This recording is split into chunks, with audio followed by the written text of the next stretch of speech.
Assalamualaikum warahmatullahi wabarakatuh everyone. How are you today? Hopefully you are doing okay. This video is the next part of the previous one, so if you have not watched the last one, please grab the video and watch. In this video, I will discuss another strategy to deal with structure questions of the Toefl test. It is about inverted the subject and verb with negatives. So, without any further ado, let's begin our discussion. Before we go further to talk about this topic, it is necessary to know the list of negative expressions. These are the most common negative expressions that we have to memorize. No, barely, not hardly, never, only, neither, rarely, nor, scarcely, and seldom. Please memorize all of this, okay? Okay, everyone, the subject and the verb can also be inverted after certain negatives and related expressions. When negative expressions such as no, not, or never, or another negative expression come at the beginning of a sentence, the subject and the verb are inverted. In summary, the concept of this strategy is that when the negative expressions are put in the beginning of the sentence, we have to invert the subject and the verb. We have to change the positions of the subject and the verb. Okay, so that's the basic or the fundamental concept of this strategy. To strengthen our comprehension, let's study this example. She was rarely very sad. Let's identify the subject, the verb, and the negative expression. Okay, what are they? Yes, the subject is she, very clear. The verb is was, and then the negative expression is rarely. If the sentence is like this, it's very easy. We don't need to invert anything. Gak perlu merubah posisi apapun. But we can write rarely first in the beginning of the sentence with one condition, namely we have to invert the subject and the verb. The sentence will be, rarely was she very sad. The sentence will be, rarely was she very sad. Bisa kita lihat ketika negative expressions ada di depan, subjek dan verbnya bertukar posisi. Okay? Let's study another example. My friend is never satisfied with the score. Let's identify the subject, the verb, and the negative expressions. The subject is clear, it is my friend. The verb is, and then how about the negative expressions? What is it? Yes, it is never. Again, we can write never in the beginning of the sentence with one condition, namely we have to invert the subject and the verb. The sentence will be, never is my friend satisfied with the score. Easy, isn't it? This is easy. Why? Because the verb is to be. Like is, am, are, was, were, gampang. Kalau verbnya berbentuk to be. I have another example, but it's more complex. Let's study the example. Okay, I will read the book only in the morning. Let's identify the subject, the verb, and negative expressions. The subject is I, very clear. The verb is will read. And the negative expression is only in the morning. Okay, let's focus again on the verb of the sentence. We can actually break down the verb into two elements. Those are linking verb, will, and then the verb itself, read. Apa sih linking verb? What is it? Linking verb itu adalah kata kerja penghubung seperti is, am, are, was, were, do, does, did, has, had, have, will, can, should, dan banyak lagi ya. Okay, if everything is clear, let's invert. Mari kita rubah posisinya. The sentence will be, only in the morning will I read the book. Negative expressions, only in the morning, is in the beginning of the sentence, as you can see. Nah, seperti yang sudah dijelaskan tadi, kalau negative expression berada di awal kalimat, maka subjek dan verbnya harus bertukar posisi.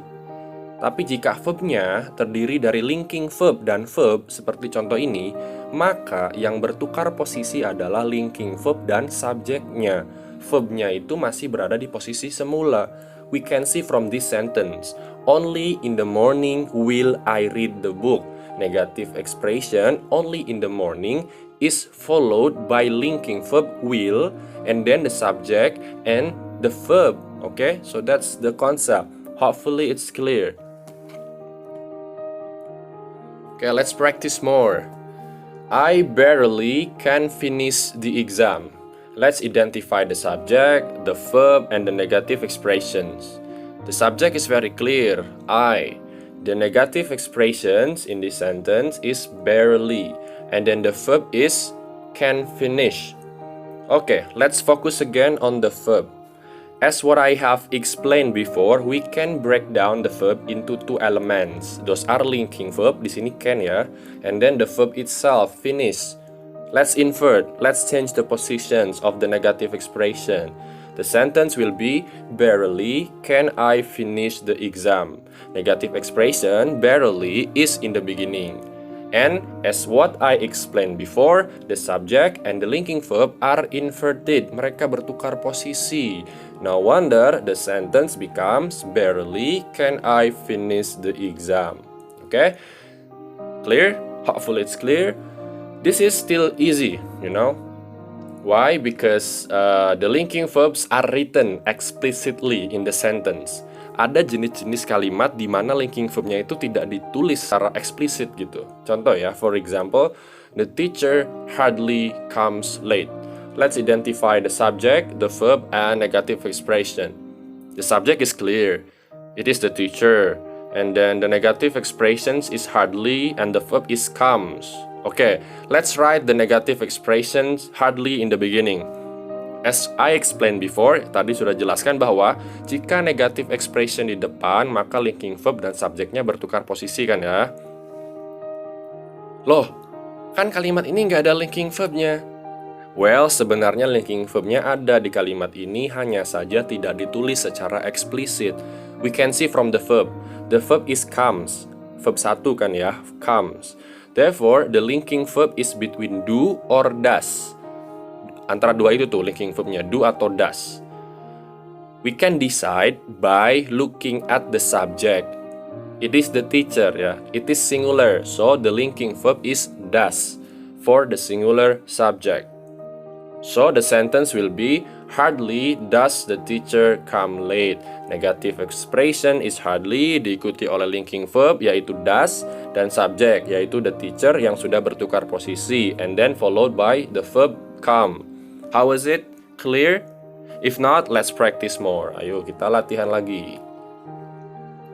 Okay, the teacher only once gave difficult homework. Let's identify the subject, the verb, and the negative expressions just like what we did previously. The subject is clear, it is the teacher.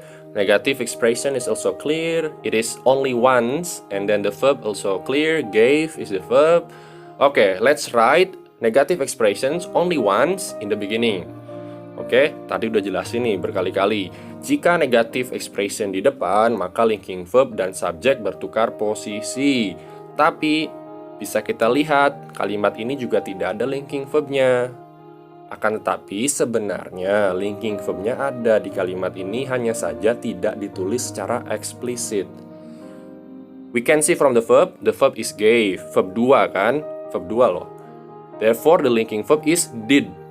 So, the sentence will be, only once did the teacher give difficult homework. So, negative expression, only once diikuti linking verb yaitu did. And then subject, the teacher yang sudah bertukar posisi. Kemudian diikuti oleh verb give. Okay? You get it? Hopefully it's clear. Okay, the next. Another example. I have scarcely made mistakes. Let's identify the subject, the verb, and the negative expressions. The subject is I. And how about negative expressions? Apa negative expressionnya? Yes, it's scarcely. And the verb is made. How about linking verb? Do you see any linking verb? Yes, ada linking verb di kalimat ini yaitu have. Have is the linking verb. So, every element that we need to invert is very complete. So, let's invert the sentence. And then the sentence will be, scarcely have I made mistakes. Negative expression, scarcely is in the beginning. And then, as what I explained before, the subject and the linking verb are inverted. Mereka bertukar posisi. No wonder the sentence becomes, scarcely have I made mistakes. Okay, so hopefully it can help you to understand the concept of inverted subject and verb with negative expression. Okay, there is another way for us to express negative expression. It use neither dan juga nor. Okay, let's study this example to comprehend the concept of neither and nor. I do not like apple and you do not like to. Kalau kayak gini gampang. The subject is you, the linking verb is do, and then the verb is like. We can shorten the sentence actually by using neither or nor with one condition, namely we have to invert the linking verb and the subject. Dengan satu syarat, yaitu linking verb dan subjeknya bertukar posisi. So the sentence becomes, I do not like apple and neither do you. Or I do not like apple and nor do you. Kayak gitulah ya kurang lebih. Negative expressionnya neither atau nor diikuti oleh linking verb do dan subject. Alright, that's what inverted with negative is all about. Hopefully it's clear. Okay, to close this video, I have one sample questions. Only in extremely dangerous situations, blah blah blah, stop. From this sentence, we can see that it begins with negative expressions, which is only. As I explained, if we find negative expressions in the beginning of the sentence, it must follow by linking verb and subject. Therefore, we have to find linking verb plus the subject in the options. There are two possibilities in options, namely between answer A and D, diamond. But we need linking verb which is followed by the subject.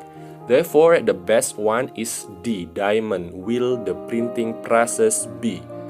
The sentence will be, only in extremely dangerous situations will the printing presses be stopped. Negative expression is only in extremely dangerous situation, diikuti linking verb will, kemudian the subject, the printing presses. Okay, clear.